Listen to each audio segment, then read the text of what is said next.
देखा है कि अकेले संसद भवन के बाहर खड़े होते हैं और हमारी पेंशन के लिए लड़ रहे हैं, खूब जी जोर तरीके से लड़ रहे हैं। कैसे आएगी क्रांति जब हम और आप जागेंगे साथियों। मुझे बाबा जी आज आपकी बड़ी याद आ रही है। जो आ रही है यार, आपको भी एक पिछड़ कहता था आप निम्न हो, परंतु जो आपने कारनामे खड़े कर दिए कि भगवान। तो मेरा कहना मतलब ये है कि आज विषय जो है, आज विषय ये है कि हम सब सेलिब्रेशन कर रहे हैं हमारे बाबा साहब की 134वीं वर्षगांठ हम लोग बनाने के लिए यहाँ पे एकत्रित हुए हैं।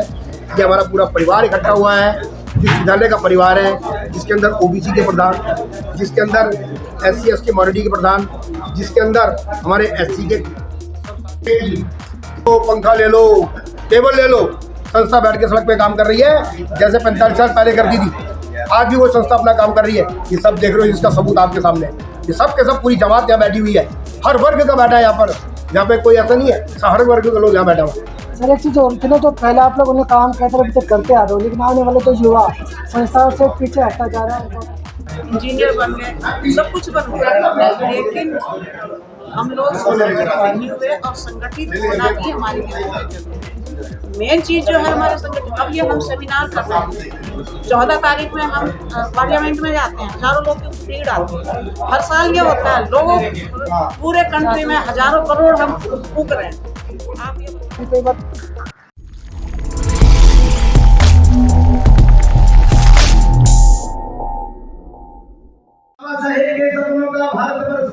वो अपने ही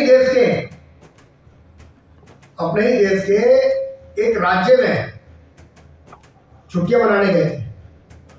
उसमें नवविवाहित भी थे, उसमें हमारे सैनिक भी थे। वो सब के सब वहां पर गए थे अपने घूमने के लिए। लेकिन एक बहुत बड़ी घटना घटी गई जिसकी हम सब बहुत निंदा करते हैं। दिल्ली विश्वविद्यालय SC ST एवं कॉलेज वेलफेयर एसोसिएशन इस हुई घटना का, जो ये आतंकवादी घटना घटी गई, उसका घोर निंदा करती है। और इस मंच के माध्यम से हम सब 1 मिनट का एक मौन रखेंगे। मैं आपसे निवेदन करूंगा कि माननीय अतिथि जी और हमारे सब साथीगण 1 मिनट के लिए हम मौन रखेंगे, उनको श्रद्धांजलि देंगे अपनी इस कार्यक्रम के माध्यम से।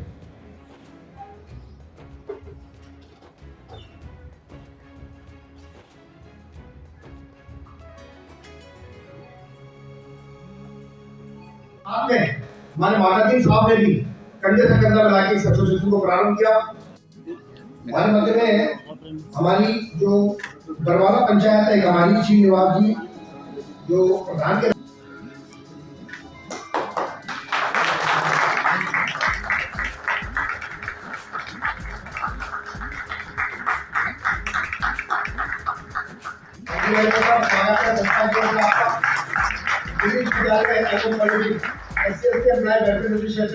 आपका धन्यवाद करती है, स्वागत करती है।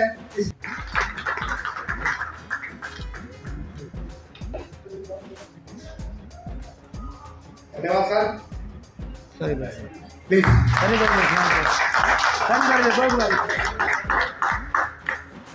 जोरदार तालियां हो जाए। धन्यवाद सर।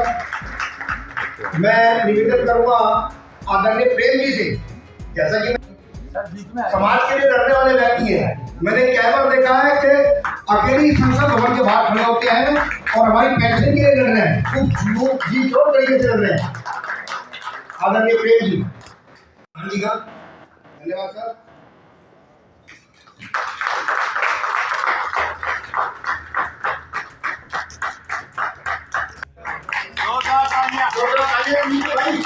जी का स्वागत हो रहा है, तो इतना तो बनता है कि हम तालियां बजाएं। थैंक यू वेरी मच, बहुत बहुत धन्यवाद। हाँ जी, और हमारे सेक्रेटरी साहब सूरज जी बता रहे हैं, बड़ा ही अच्छा लग रहा साथियों जो है। और बाबा साहब ने एक मैटर का काम दे रखा है, शिक्षित, संगठित और एक रहो साथियों जो है। क्योंकि मैं लोग जो ना विचारधारा से अलग होते हैं, कोई पंडित है, कोई कुछ है। मैं नवी गढ़ी में रहा हूँ साथियों जो है। मैं इस मंच के अंदर खुले मंच में बोल रहा हूँ साथियों, जो है बाबा साहब के करे हुए जो संविधान है उसका मैंने पूरा पालन किया साथियों। जो है कोई भेदभाव नहीं, कोई कुछ नहीं। मैं खटीक समाज के बीच में पला बड़ा हूँ मेरे समाज के साथियों। जो है लोग एक दूसरे का पानी नहीं पीते, जो है हाथ को पकड़ के, जो है मैंने एक थाली में खाना खा रहा सच्ची। तो बाबा साहब ने ये सिखाया हमको, हम सब एक रहे, खून सबका लाल है साथियों। जो है खून सबका लाल है, हमको एक रहना, शिक्षित रहना और संगठित रहना। धन्यवाद मेरे समाज के साथियों। हमारे मेरे मौसा जी मेरे फूफा जी लगते थे, उनका मर्डर किया गया, परंतु उससे मेरे को हॉस्पिटल लेके गए। तो पांडे जी, क्योंकि जैसे पांडे जी ने बताया जहाँ पे आपका घर है वहीं पे मेरी ससुराल भी है, तो वहीं से पांडे जी ने उनको ब्लड दिया और मेरे जो फूफा जी थे मैं धन्यवाद करता हूँ। उनके माध्यम से कार्यक्रम को आगे बढ़ाते हुए तो साथियों मीडिया का बहुत एक अहम भूमिका होती है कार्यक्रम को। 100 वर्ष उस संगठन को, जो संगठन 100 वर्षों से लगातार कार्य कर रहा है, जैसा कि अभी आपने ही बताया था, जो संगठन लगातार 100 वर्षों से कार्य कर रहा है, तो संगठन के ये मेरा निवेदन है आप सबसे कि राजस्थान करेंगे। अभी हम राजस्थान के लिए अपने स्थान पे हम प्लीज हनुमान जी आगे आ जाओ, ये तो मानव जी के मेरा छोटा भाई आजा भाई, और कोई आया?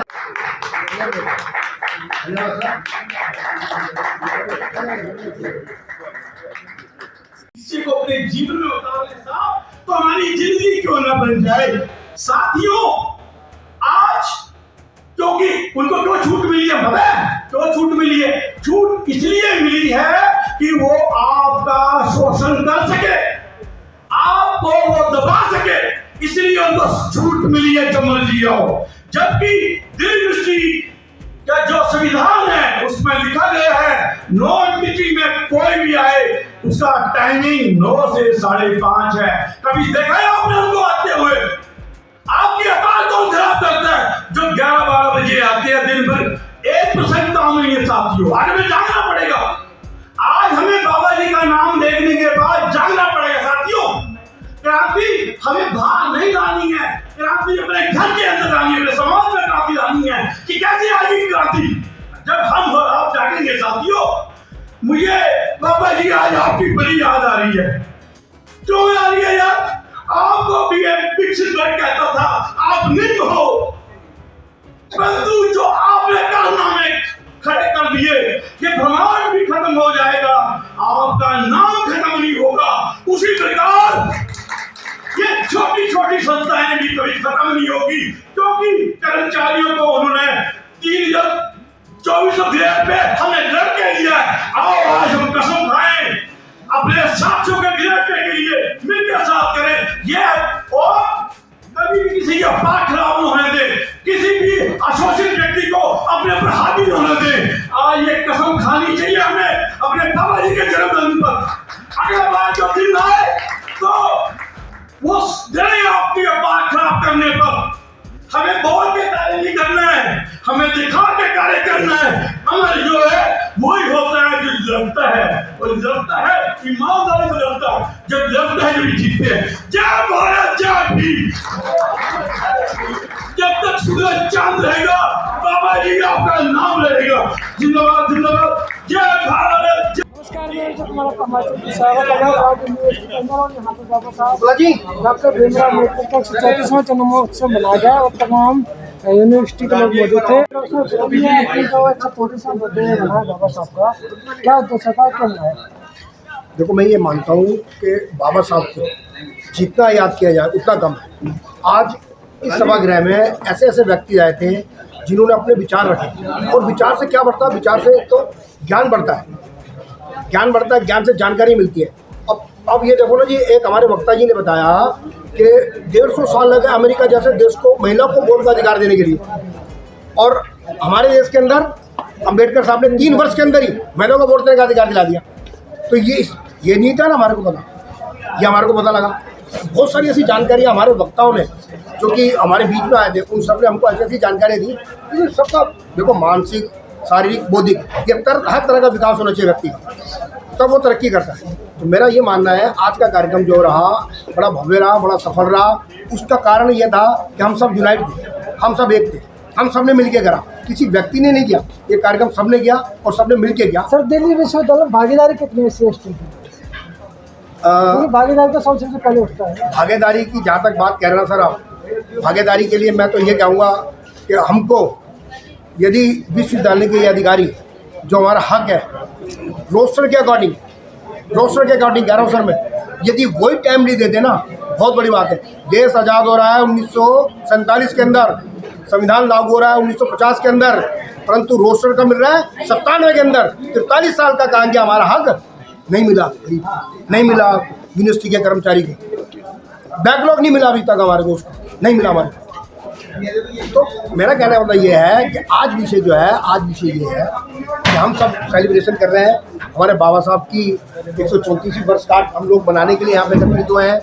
ये हमारा पूरा परिवार इकट्ठा हुआ है, विश्वविद्यालय का परिवार है, जिसके अंदर OBC के प्रधान, जिसके अंदर SC/ST माइनॉरिटी के प्रधान, जिसके अंदर हमारे SC के सब साथी, जिसके अंदर हमारे जो अदर कॉलेजेस से आए वो साथी, जिसके अंदर जामिया मिलिया से लोग हमारे आए, जिसके अंदर हमारे प्रोफेसर रहे, हमारे स्टूडेंट रहे और हमारे मुख्य अतिथि के नाते से आदरणीय श्रीमान चमन जी रहे संघ के तरफ से, हमारे प्रमोद जी प्रोफेसर इग्नो वो रहे, हमारी जो मेन डुकू है उसके प्रधान आदरणीय देवेंद्र शर्मा, रविंद्र पांडे जनरल सेक्रेटरी, ये लोग रहे। और इन सब लोगों ने हमारी माता दिन सर मैडम एक मिनट आइए, हमारे जो इस संस्था को शुरू करने वाले प्रोफेसर माता दिन, उनकी मिसिज हमारे साथ आई, हमारे लिए बहुत बड़ी उपलब्धि रही। हमारी संस्था के हमारे वो रंगा जी व्यवस्था में लगे, उनके फादर आपके हस्बैंड इस संस्था को स्थापित करने के लिए जब थी ये संस्था शुरू हुई थी आज से लगभग 45 वर्ष पूर्व, तब आपने इस संस्था को प्रारंभ किया, आपके हस्बैंड ने, प्रोफेसर माता दीन जी ने, उनके जो सहयोगी के नाते यानी कि महासचिव के नाते से है हमारे रंगा जी, उन्होंने इन लोगों ने मिलकर इकट्ठी करी, पेड़ के लिए छुप छुप के संस्था बन की थी। पहले तो आज भी वो स्थिति हमारी सर, आज भी वो स्थिति हमारी एसोसिएशन को ताला लगा दिया सदौड़ी ने। हमने कहा एसोसिएशन बंद नहीं होगी, भले ही हमसे छत ले लो, AC ले लो, पंखा ले लो, टेबल ले लो, संस्था बैठ के सड़क पे काम कर रही है जैसे 45 साल पहले करती थी। आज भी वो संस्था अपना काम कर रही है। ये सब देख रहे हो, इसका सबूत आपके सामने है। ये सब के सब पूरी जमात यहाँ बैठी हुई है, हर वर्ग का बैठा है यहाँ पे कोई ऐसा नहीं है, हर वर्ग के लोग यहाँ बैठा हुआ है। सर एक चीज़ और थी ना, तो पहले आप लोगों ने काम कहते अभी तक करते आ रहे हो, लेकिन आने वाले तो युवा संस्थाओं से पीछे हटता जा रहा है, बाबा साहब को भी कई बार भूलता ही जा रहा है यूनिवर्सिटी के अंदर खासकर, और भी बहुत संस्थाओं में ऐसा देखने को मिला है। देखो अब पता क्या है, आज ये देखो थोड़ा स्वार्थ की राजनीति भी आ गई है लोगों में। उनको पता है कि मेरे को स्वार्थ सिद्ध करना है तो क्या करूँ मैं। अभी तक कहाँ थे भाई आप? ऐसी संस्था है जो कि प्रोग्राम करा के गई है उन्होंने, अभी तक ये देखो ना जी, अब तक कहाँ थे भाई आप? सब चुनावी मुद्दे हैं, लोगों को पता है चुनाव आ रहा है, ऐसे भी हाँ, तो संगठित रहोगे। देखो फिर हम कह रहे हैं बाबा साहब ने संगठित रहोगे तो डटे रहोगे, अगर खंडित हो जाओगे, बिखर जाओगे तो कोई नहीं पूछेगा आपको, कोई नहीं पूछेगा आपको। तो युवाओं को क्या करना चाहिए? देखो युवाओं के लिए मैं फिर ये कह रहा हूँ, युवाओं के लिए जो बाबा साहब ने सीधा कहा कि संगठित रहो। फिर मैं कह रहा हूँ जब संगठित रहेंगे तो सारे हक मिलेंगे आपको, सारे पार्ट टाइम वाले को फुल टाइम मिलेगा, और जो है कॉन्ट्रेक्चुअल है उसको फुल टाइम मिलेगा, और जो हमारी बहुत सारी ऐसी हमारी प्रमोशनें जो नहीं हो रही है वो हमारे को टाइम नहीं मिलेगी। जब तक हम विखंडित रहेंगे ये अथॉरिटी हमें कुछ नहीं देगी। मेरा तो यही मैंने आपके माध्यम से कहने का ये है, ये संगठित रहेंगे सब कुछ मिलेगा। महिलाओं के लिए तो सब बात महिलाओं के लिए हमारे समाज में तो महिलाओं को पढ़ाई की बहुत ज़्यादा जरूरत है। जो हमारी महिलाएं आगे आई हैं वो हमारे लिए हमारे समाज के लिए प्रेरणादायक है, वो हमारे लिए हमारे समाज को प्रेरणा दे रही हैं आज भी, और जो पीछे रह गई हैं हम उनको भी चाहते हैं कि वो हम आगे आए। और मैं तो हमारा एक अम्बेडकर ने बनाया था 2009 में इससे मैंने शुरू किया था बच्चों को फ्री एजुकेशन देना सावन पार्क में, संगम पार्क में, और ये करीब कोविड तक मैंने चलाया। अब कोविड के बाद मेडिकली प्रॉब्लम है। वैसे मैं बच्चों को पढ़ाने नहीं जाती, लेकिन मेरे पास बच्चे झुग्गी झोंपड़ियों के बच्चे रहते थे और हम भी पढ़ाते थे और वो बच्चे अच्छे निकले। हमारे शिक्षा तो हमें है ही जरूरी, ये अगर शिक्षा नहीं होगी तो सारी बात ये है कि हम कहीं पे भी आगे नहीं आएंगे। बाबा साहब का जो सबसे पहला 3 चीज़ों का नारा था, शिक्षित बनो, संगठित रहो, शिक्षित रहो, संघर्ष करो। अब देखिए शिक्षा तो हमारे गांव मजदूरों से भी आके आ गए, लोग बन गए, साइंटिस्ट बन गए, प्रोफेसर बन गए, डॉक्टर बन गए, इंजीनियर बन गए, सब कुछ बन गए, लेकिन हम लोग संगठित नहीं हुए और संगठित होना भी हमारे लिए बहुत जरूरी है। मेन चीज़ जो है हमारे संगठन, अब ये हम सेमिनार कर रहे हैं, 14 तारीख में हम पार्लियामेंट में जाते हैं, हजारों लोग की भीड़ आती है। हर साल ये होता है, लोग पूरे कंट्री में हजारों करोड़ हम फूक रहे हैं। आप ये बताओ उससे कुछ हासिल हो रहा है?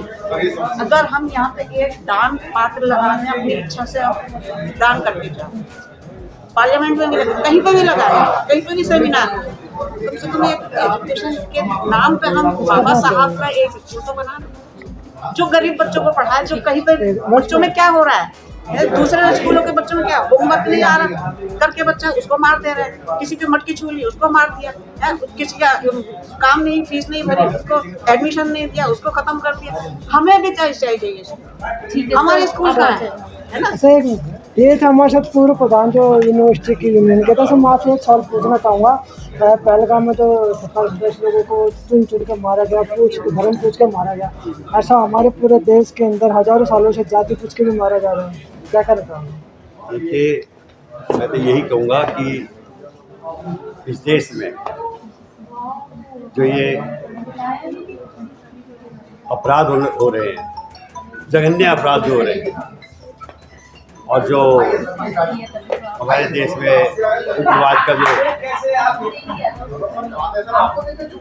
उग्रवादी जो फैले हुए हैं हमारे देश के, ये यही घटना का अंजाम दे रहे हैं। तो मैं तो यही कहूँगा कि जो ये घटना घटी गई है ये बहुत ही दुखद घटना है, और मैं क्या पूरा देश मतलब हमारा जो है इस घटना को शोक मना रहे हैं। और मैं पाल सिंह हूँ, दिल्ली विश्वविद्यालय से रिटायर हूँ। बहुत दुखद का विषय है आज पूर्व अध्यक्ष दिल्ली विश्वविद्यालय से। तो मैं यही कहूँगा कि पूरे देश में शोक का विषय चल रहा है, कहीं कहीं काफ़ी सारे संगठन अपना शोक प्रकट कर रहे हैं। मैं यही कहूँगा कि ये जो घटना घटी है आगे नहीं होनी चाहिए। मैं प्रधानमंत्री से भी रिक्वेस्ट करता हूँ और अपने अमित शाह जी से भी रिक्वेस्ट करता हूँ कि आगे ये घटना ना घटे, पूरा देश शांतिपूर्वक हमारा ऐसे ही चलता रहे। क्या मांग कर रहे हैं आप उन आतंकवादियों के लिए? मांग हमारी यही है कि उनको कैसी सजा, उनको क्या सजा बताऊं? सजा तो उन्हें जो उन्होंने करी है वो तो जघन्य है, जो उन्होंने अपराध करा जघन्य है। उनको तो, उनके तो आँख नाक कान सब काट देने चाहिए। मैं तो ये कहता हूँ कि जो लोग ऐसी घटना करते हैं तो उनका कोई शरीर का हिस्सा ऐसा नहीं कि उसे बख्शना चाहिए, उसे पूरे शरीर को उसको काटना चाहिए। तो मैं तो यही कहूँगा कि ऐसे जघन्य अपराध करने वालों को उनके साथ यही मतलब कि न्याय होना चाहिए। धन्यवाद। तो आप लोगों ने जैसा कि यूनियन के अध्यक्ष ने जो बातें बताई है, आप लोगों ने सभी बातें सुनी, और हम बीकेपी टाइम्स की तरफ से भी यही चाहेंगे कि जो पहलगाम में लोग शहीद हुए हैं उनकी आत्मा की शांति के लिए हम नमन करते हैं और सरकार से निवेदन करते हैं कि उनको मौत की सजा दी जाए। तो मैं जितना पुण्य मुझे दीजिए इजाज़त देना।